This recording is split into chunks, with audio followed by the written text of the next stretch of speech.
Welcome to this week's look at the state of the New York City real estate market. This is for the week of March 10th to the 16th, and we're going to be looking at what's going on in the New York City spring market now that we are underway with that.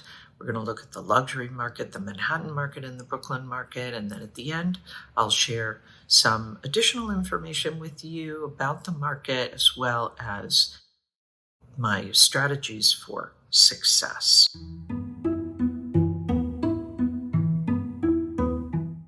There were 36 contracts signed in the luxury market last week. That's one more than the previous week. Really seeing a strong showing in the luxury market. The number one contract was the 6th floor at 838 Fifth Avenue. It was asking $24.5 million. It has been on and off the market since 2018, starting as high as $42 million. This is a pre-war condo. It has a little over 5,400 square feet, includes 3 bedrooms, 5.5 bathrooms, and 3 fireplaces. The living room and dining room span over 44 feet and overlook Central Park. This unit needs to be completely renovated. It was sold with 2 storage bins and a studio apartment off the lobby of the building. The amenities include a doorman and a gym. Interestingly, the Wall Street Journal previously reported that the seller purchased the unit from the sponsor for almost $11 million back in 2000. 838 Fifth is one of only 6 condo buildings on Fifth Avenue between 60th and 96th Street. The rest of Fifth Avenue are co-ops and a few rentals. The number 2 contract was in 111 West 57th Street. It was unit 70. It was asking just under $21 million, reduced from $30.5 million. It was offered off a floor plan starting in June of 2016. It has just under 3,900 square feet, includes 3 bedrooms, 3.5 bathrooms, and a 50-foot great room with 14-foot ceilings and beautiful Central Park views. 111 West 57th Street is a 60-unit, 82-story building. It rises a little over 1,400 square feet. It's on the site of the former Steinway & Sons piano store. Amenities in this building include a concierge fitness center, 82-foot pool, lounge terrace, and a private dining room, plus a covered driveway entrance. 39 units, averaging $4,154 a square foot, have closed so far. The total weekly asking price sales volume, $323,030,990. Average asking price, $8,973,083. Median asking price, $6,462,500. Average discount from original ask to last asking price, 14%. Average days on the market, wow, a whopping 1,026. No doubt some of these new developments that have been sitting on the market for a little while, as well as the apartment at 838 Fifth Avenue. Okay, that is it for the luxury market. Nice contract showing in the luxury market last week. We're going to take a look now at what's going on in Manhattan and Brooklyn. Any questions, as always, please post those below.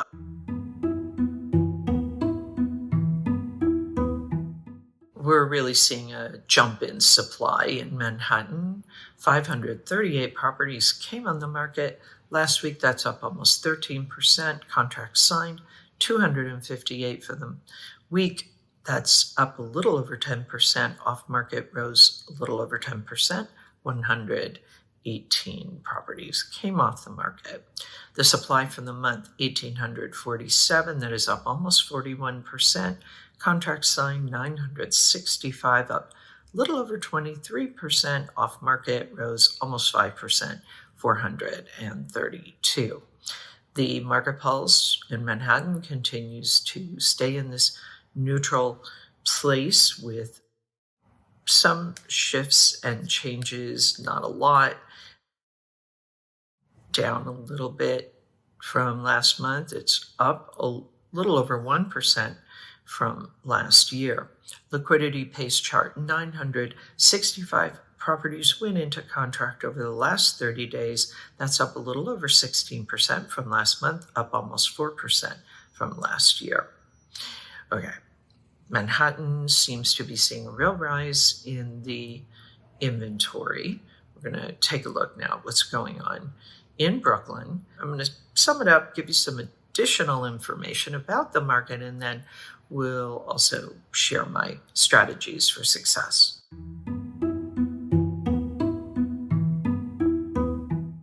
Brooklyn, we see a slightly different story with the supply. We're seeing actually a bit of a drop for the week. 220 properties came on the market in Brooklyn, down almost 15%. Contracts signed also down a little over 9%, 129. The off-market properties, 69, that rose a little over 21%. For the month, the supply in Brooklyn, 907, that's up almost 26%. Contract signed, 541, that's up almost 11%. And off-market properties, 263, that's up almost 36%. The market pulse in Brooklyn is falling just a little bit, but remains in this neutral place. Overall, down a little over 1% from last month, down just under 1% from last year. The liquidity pace chart for the contracts signed over the last 30 days, 541, that is up a little over 7% for last month and down about 2% from last year. Okay. That is it for Brooklyn. Any questions about Manhattan, Brooklyn, luxury market, please post those below or reach out to me directly at Sotheby's. I'm going to wrap this up now. I'm going to share some additional information with you and also kind of give you a few more details about what is going on in the market. So there were 36 contracts signed in the luxury market, one more than the previous week. 11 of those were properties priced at $10 million and above, condos 25, co-ops 7, townhouses 4. We saw more contracts downtown, 22, compared to uptown, 14. Great to see the luxury market is just marching right along. Interesting to see more contracts signed downtown. Let's see what happens with that in the coming weeks.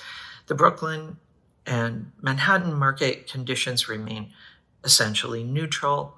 In Manhattan, we see a bit of a rise in supply, a little bit of a pullback in terms of contract activity. In Brooklyn, overall, supply is not that great. No, the new listings in particular last week, not great. However, overall, perhaps because of other factors, likely because of this drop in liquidity and weekly contract activity, we're seeing that it's starting to make up a little bit for this low supply in Brooklyn.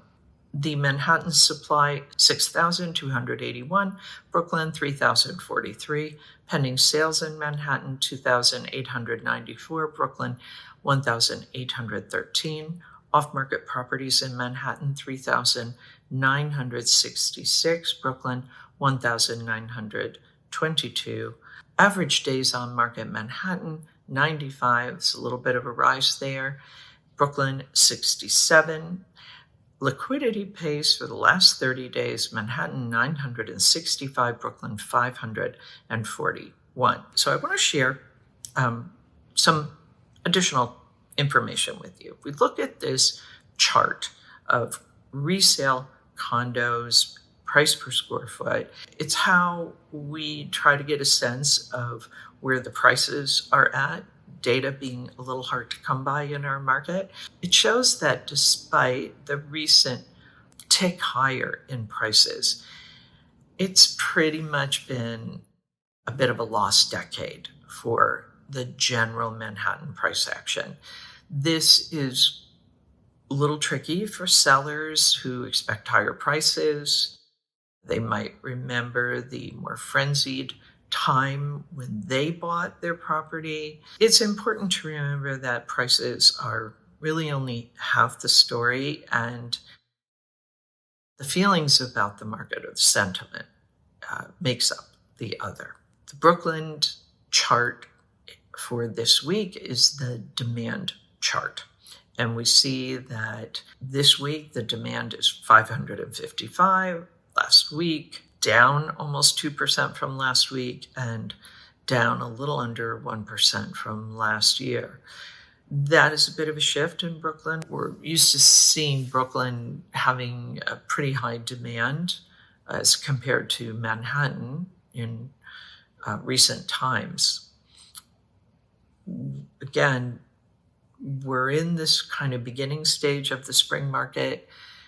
Things can change, and they are changing. So we're going to watch this, and I'll continue to report on it, of course.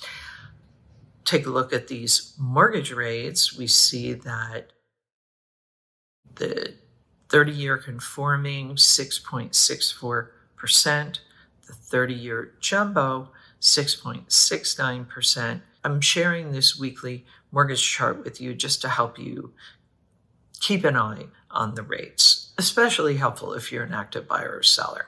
So what does this mean if you're a seller? Well, with supply jumping by about 5% and demand falling off a little bit, you definitely want to watch your asking price. You want to make sure that you are best in your class so that you are attracting buyers right out of the gate and getting them in there, getting them excited to see your property and to make offers. Buyers, you have more choices now. Certainly in Manhattan, to a lesser extent in Brooklyn.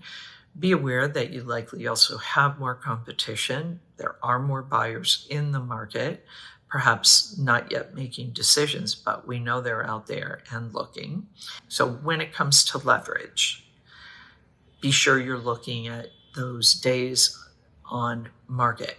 The longer a property is on the market, likely the more negotiability you will see, especially if you're seeing price adjustments and that it has been on the market for, let's say, 120 days or more.